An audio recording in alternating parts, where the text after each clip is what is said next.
bit of collection goal milestone achievement thing before I get started.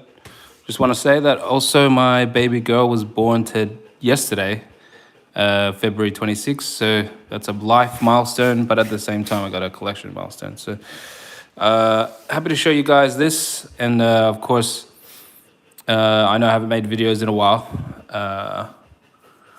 But yeah, so Sunday morning, doing this early before I go and check up on my little girl in the hospital. So this collection goal speaks for itself. It's a master set of Expedition. So we'll go through the binder. Got this from a friend that I met. I've never met in face-to-face or anything, but he watched one of my videos, and we've been kind of talking ever since. He's the one who did the Skyridge deal with me. We're also doing another deal currently. And what I noticed as I was re-sleeving some of these cards, Expedition, just the way they have it laid out is quite interesting. 32 holographics. They say the E series, Quapolis Expedition, Skyridge. They have the most holos in the WotC era. 32 holos is a lot. I think base set has 30. Base set has 16.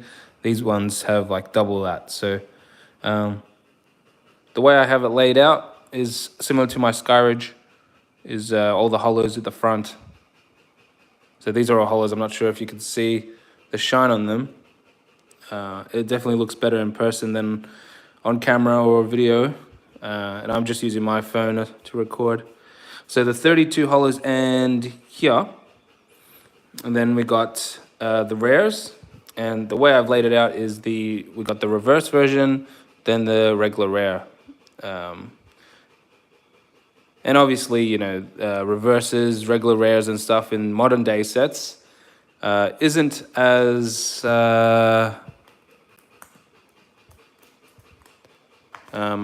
I guess, not too sure. Isn't as valuable as the old school stuff.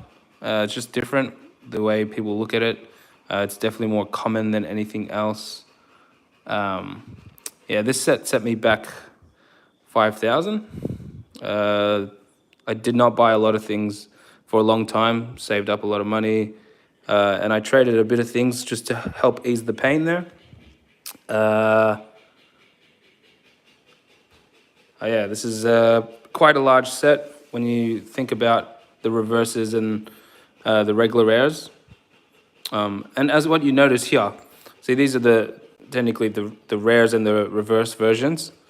If you look at the start, all the holos, these holos here are these rares. So literally, there's like 3 versions of this card. There's the standard rare, then the reverse, and then the holo. Which, I mean, if I didn't buy this all in one hit, it would be quite hard to collect all of it in one shot. But yeah, this manages to make life easier. But at the same time, you got to fork out a lot of money. Decent amount of DBS. What's the status of my collection? I actually traded for a PSA 10 signature Beerus. I traded some Pokemon for that card. I'm not too sure if you know, bro. I traded a whole bunch of SIGs PSA 10 for the Skyridge. So I am just starting to reclaim those signature cards. So when it comes to DBS, that's what I'm trying to focus back on. They're obviously quite expensive cards. Yeah, so the signatures are probably my first priority when I dive back into DBS. The newest set coming out, I've heard really good things about it. So if you are looking at getting stuff like that, they had a few reprints in between, and I kind of slowed down a little bit during that time. But yeah, I'm definitely going to re-chase the signature cards. I'm still keen on the Apex of Power. At some stage, I'll get that. Yeah, I'll have to show some more DBS in the near future. I'm planning on getting some more heroes. With heroes, I claim I just want to really chase the secrets. Nothing really else. Some of I just had a new baby, so some of the stuff I've really slowed down on. Oh yeah, you have a PSA 10. If I have the money, I'd definitely buy. Money's going to be tight for a little while. I'm on annual leave. Just going to stay home with the wife and the kid. What PSA 10 do you have, bro? I do have someone who is ready to sell me PSA 10 Gohan, Trunks.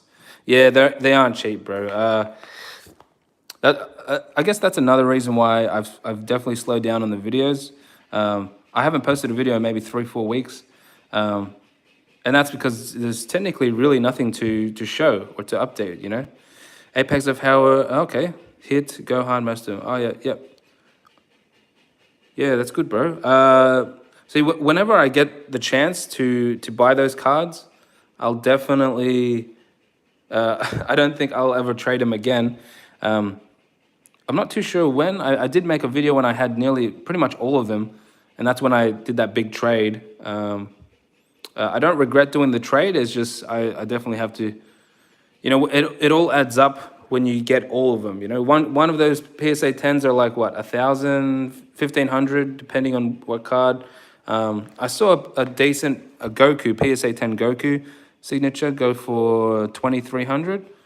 And I thought that was very cheap. If I had the money, I would have definitely jumped on that. But you know, I didn't. At its peak, I think that Goku was selling for like $5,000 during its during Dragon Ball Super.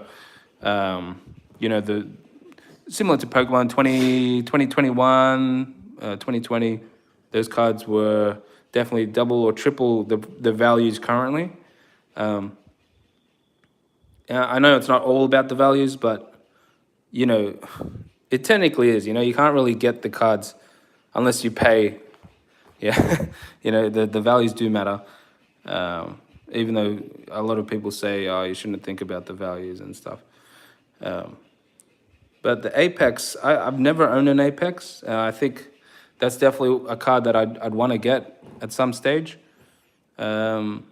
I already have the Awakened. I've been tempted to sell my Awakened to buy other things, but I just can't. You know, when you see a card at its peak, you know, like the Awakened during its peak was, you know, there was listings of like $20,000, and I'm not too sure if it was ever really worth that.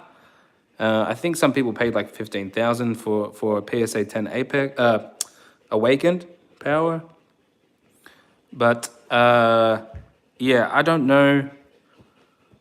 You know, nowadays I think it's worth maybe 5,000. You know, maybe even less. Some people might say less. It's hard to be like, oh yeah, I can sell that for 5,000 when you saw it. When you saw it sell for a much higher price or double or triple the price. You know, if I didn't sell when it was at its peak, why would I sell it when it's at its low? You know. And even though if I did sell that card on its low, it'd be like, I'd still be making money on it because obviously, I'm not sure if you were here for that story, but when I got it, I only really traded away maybe like $1,000 worth of products. So either way, I'm gonna make you know, profit if you want to call it profit on it. Yeah, see, these cards might look like doubles, but they're really not. This is the reverse. And then this is the standard, the one in the white sleeve. That's just how I laid it out. Some people like to, when they lay this out, you know, do the full set and then do the full set again in reverses. For some reason, I like to see that, you know, I got the reverse and the non-reverse in each slot. And I think I would do the same for any modern set if I was doing that when it comes to this. The fascinating thing about this expedition, it's obviously more, I guess... It's cheaper out of the other two E-series. There's no crystal cards in it. It was more available. I think more people have Expedition cards. I've seen Expedition cards for sale more than like, you know, the Skyridge or the Aquapolis. I think Skyridge as well, people say how rare it is and stuff, but I barely see any Aquapolis or Aquapolis or whatever you want to call it cards out there. See how it would have been nice to finish off with a couple of crystals, but there's no crystals for this set. But yeah, this is a master set. What I also wanted to say with Expedition, what I didn't even realize, you see at the start, they have all the, you know, the final starters. I mean, I'm not sure, final evolution. So you got Charizard, Alakazam, but then later when it goes to, like, this is the holos and then the rares, and you know, they got the Venusaurs, you got the Meganiums, you got like starters, you got higher evolutions, and then when you go to the uncommons, it literally goes through the, in a way, the small, medium, large kind of style. So, you know, this is the start of the uncommons. You got Bayleaf, you know, Croconaw, Charmeleon. So you got all the middle tier Pokemon. I think that's how I like it as well, the way they've done it. With the common cards, you got like Dratinis and stuff. So you got all the evolution lines from, you know, that's a Flaffy, that's uncommon, but then you'll have a Mareep later on as an uncommon. So if I did an evolution line, for example, you definitely see it, you know, how clear it is, you know, that you got uncommon, common, and then a rare or a holo, which I think is cool. You know, they did that for every evolution of the holos. And it's funny how when I look at Machoke, it's in the same position as Machamp as a holo. Where's Machamp? There's Machamp. Very similar positioning. I know I've done a lot of Pokemon recently. This channel definitely started as Pokemon, and I still have huge love for Dragon Ball. It's just the whole grading thing, you know, at the moment with the PSA, Beckett and stuff, it's definitely put that one at a slow. Because with Dragon Ball, I'll probably primarily collect the graded cards for Dragon Ball. You know, I have binders like over there. You can see like one binder of Dragon Ball or whatever. But yeah, I really only collect the higher end cards for Dragon Ball. I don't do sets, and I don't really play the game. But yeah, this is what's fascinating about this Expedition set. I'm not too sure if I didn't really analyze the other sets like Skyridge and stuff, but I love how they do Oddish here, and then you got Gloom, and then you got Vileplume as the rare. You know, how they complete the evolution line, and maybe that's what Expedition's all about. I'm not too sure. And it's obviously the main starters, like this Totodile, and then you got another, that's the other thing, you got two of each. So with the holos, you got 2 different Feraligators, you got 2 different Croconaws and 2 different Totodiles, and they do the same with all the other ones, like Squirtle.